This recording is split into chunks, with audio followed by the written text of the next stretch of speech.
Pemprov Sumatera Selatan resmi mengambil kebijakan meliburkan sekolah untuk SD dan SMP guna mengantisipasi menyebarnya wabah COVID-19. Kebijakan ini diambil sebagai antisipasi dini sesuai dengan instruksi Presiden RI Joko Widodo.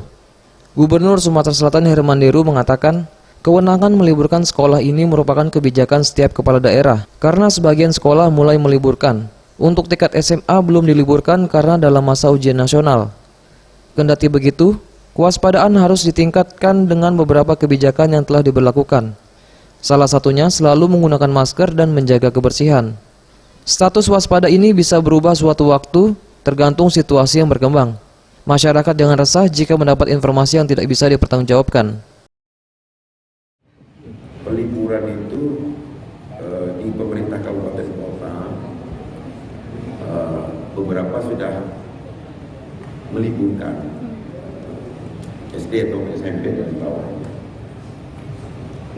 Untuk SLTA karena sekarang masa ujian dan alhamdulillah kita masih pada status waspada, kita masih harus ikuti dulu ujian ini sampai kita lihat perkembangan berikut.